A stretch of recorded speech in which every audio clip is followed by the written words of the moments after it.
नमस्कार दोस्तों, मेरा नाम है स्वाति और आज की जो वीडियो है वो बहुत ही ज़्यादा एक सीरियस मैटर पर है। इसके बारे में आप सब ने सुना ही होगा। मैं बात कर रही हूँ हाथरस के रेप के बारे में, जिसमें मनीषा वाल्मीकि को बहुत बुरी तरह से 4 जो ऊंची जात के लड़कों ने बुरी तरह से उनके साथ रेप किया और उनको मार दिया गया। बहुत ही ज़्यादा शर्म की बात है कि आज भी हमारे देश में आज़ादी के 70 साल बाद भी दलितों की जो कंडीशन है वो अभी तक ठीक नहीं हो पाई है।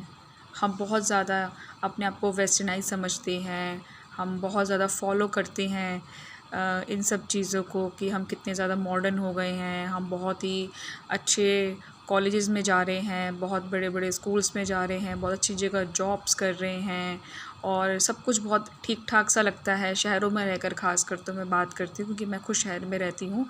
गांव की कंडीशन से मैं रूबरू हूँ, पर मैं इतनी ज़्यादा नहीं हूँ क्योंकि मेरा गांव में रहना नहीं है। लेकिन जिस तरह की हम न्यूज़ सुनते हैं और इस तरह की जब हम कंडीशंस देखते हैं अपने देश के अंदर, तो हमें ये चीज़ें समझ में आती हैं कि हम जिस तरह की जो ज़िंदगी जी रहे हैं शहर के अंदर, वो असली हिंदुस्तान नहीं है।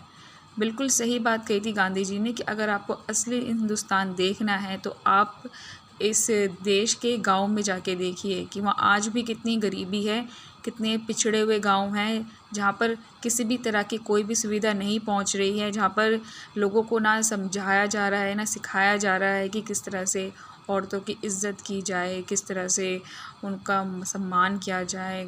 हमें किस तरह से, जिस तरह अपने घर की हम बहन बेटी को इतना समझते हैं, तो जो दूसरे की लड़की है वो भी एक तरह से हमारी बहन बेटी होती है। लेकिन हम इस तरह की चीज़ों को नहीं मानते हैं और इन सब चीज़ों के पीछे जो सबसे ज़्यादा कमी है वो जो कमी है वो है हमारी शिक्षा की। कहीं ना कहीं हमारे जो देश का जो शिक्षा स्तर है वो बहुत ही ज़्यादा गिर चुका है कि लोगों को मतलब कि समझ ही नहीं है कि वो कर क्या और वो करना क्या चाह रहे हैं। क्या वो हमारे देश को देंगे, क्या वो हमारे आने वाले फ्यूचर को देंगे, और इस तरह की क्या कहानियाँ हम अपने आने वाले फ्यूचर को बताएंगे तो उन पर क्या बीतेगी, वो क्या सोचेंगे।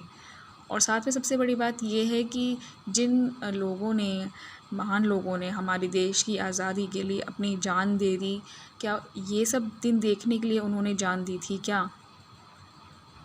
गांधी जी कहते कहते गुज़र गए कि जो हरिजन हैं वो भगवान का रूप हैं, वो भगवान की आँखों में बसते हैं।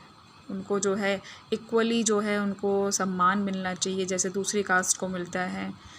मुझे समझ नहीं आता है कि पढ़े लिखे लोग भी अनपढ़ बनते जा रहे हैं और अनपढ़ का तो कुछ कहने की बात ही नहीं है। अनपढ़ को तो कैसे समझाया जाए, कैसे उनको बताया जाए कि जो एक लड़की है जो आपकी अगर जात की नहीं है, ऊंची जात की नहीं है, अगर छोटी जात की लड़की है तो उसके साथ क्या इस तरह से आप लोग बर्ताव करेंगे। इतनी बुरी तरह से उसके साथ मारपीट की गई है, उसकी ज़बान तक काट दी गई है, उसका गला रौंद के उसकी हत्या कर दी गई है। उसके बाद फिर पुलिस प्रशासन ने और यूपी सरकार ने मिलके जो एक खेल रचा है, ये जो ढोंग किया है उन्होंने सब पब्लिक के सामने, और उसके बिना माँ बाप को बताया उसका पोस्टमार्टम करा दिया, फिर उसको जला दिया गया। ये किस तरह की हम सरकार में जी रहे हैं। मुझे तो समझ नहीं आता है कि हमें इतना अधिकार भी नहीं रहा है कि हम अपनी सरकार से क्वेश्चन कर पाएँ, हम उससे पूछ पाएँ कि हमें किस तरह के लोकतंत्र में जी रहे हैं। क्या हम लोगों को जीने का अधिकार नहीं है? क्या हमें अपनी गवर्नमेंट से क्वेश्चन करने का अधिकार नहीं है? क्या गलती थी उसके माँ बाप की और उस लड़की की जो उसके साथ इतना बुरा दुष्कर्म किया उन ऊंची जात वाले लोगों ने, और उनको सज़ा भी नहीं दी गई, बेल पर उन्हें छोड़ दिया गया 1 दिन बाद। क्यों छोड़ दिया गया भाई? अगर यही सब चीज़ें किसी एमएलए या किसी एमपी की बेटी के साथ होता है या बीजेपी सरकार में ही किसी बड़े नेता के घर में ऐसा एक्सीडेंट हो जाता, तो क्या वो भी यही सब चीज़ें करते हैं? क्या वो भी अपने वो जो गुनहगार थे उनको इस तरह से छुड़वा देते? तो मेरा ये क्वेश्चन ये मोदी जी से, योगी जी से और ये पूरे देश से मेरा एक क्वेश्चन है कि हमें आवाज़ उठाने का हक़ क्यों नहीं है और ये रेप कब तक बंद होंगे।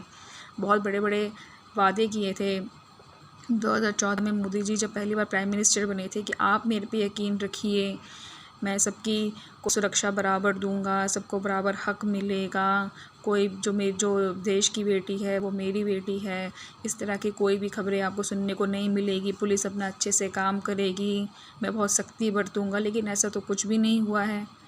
डेली के जो हैं हर 15 मिनट में एक केस आता है रेप का, और अगर डेली की बात करें तो रोज़ के कम से कम 90 से लेकर 95 तक केसेस रेप के अभी भी हमारे देश में आ रहे हैं।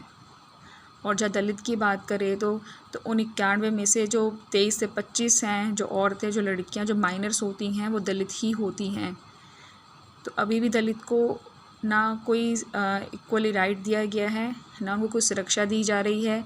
और आज भी जो ऊंची जात के लोग हैं, इन गांव और कस्बे में रहकर उनके साथ जैसा मर्जी बर्ताव करते हैं, उनके साथ छेड़खानी होती है, उन्हें जो है चैन से उनके घर वालों को मतलब कि जीने नहीं देते हैं। और अगर साथ में अगर वो इस तरह की बदतमीज़ी करते हैं तो आवाज़ भी नहीं उठा सकते। अगर वो कंप्लेंट लिखवाते हैं पुलिस में जाकर तो पुलिस भी उनका साथ नहीं देती है, उल्टा उनको मार पीट करके उन्हें भगा दिया जाता है।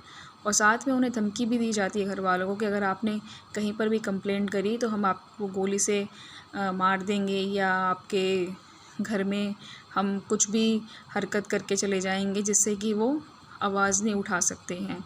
तो ये कब तक चलेगा हमारे देश के अंदर? मेरा ये सवाल है मोदी सरकार से और योगी जी से और उन सभी बड़े अधिकारियों से जो आज बड़ी कुर्सी पर बैठे हैं और जो भाषण देने के लिए तो बहुत जल्दी कैमरा के सामने आ जाते हैं, लेकिन जब कुछ करने की बारी आती है तो सब पीठ दिखाकर भाग जाते हैं। तो as an Indian women I am asking, I am giving my एक क्वेश्चन रेज़ कर रही हूँ कि how much time this government will take to take action, कितना समय और लगेगा और ये कब एक्शन लिया जाएगा, कब हमारे देश से पूरी तरह रेप ख़त्म होगा।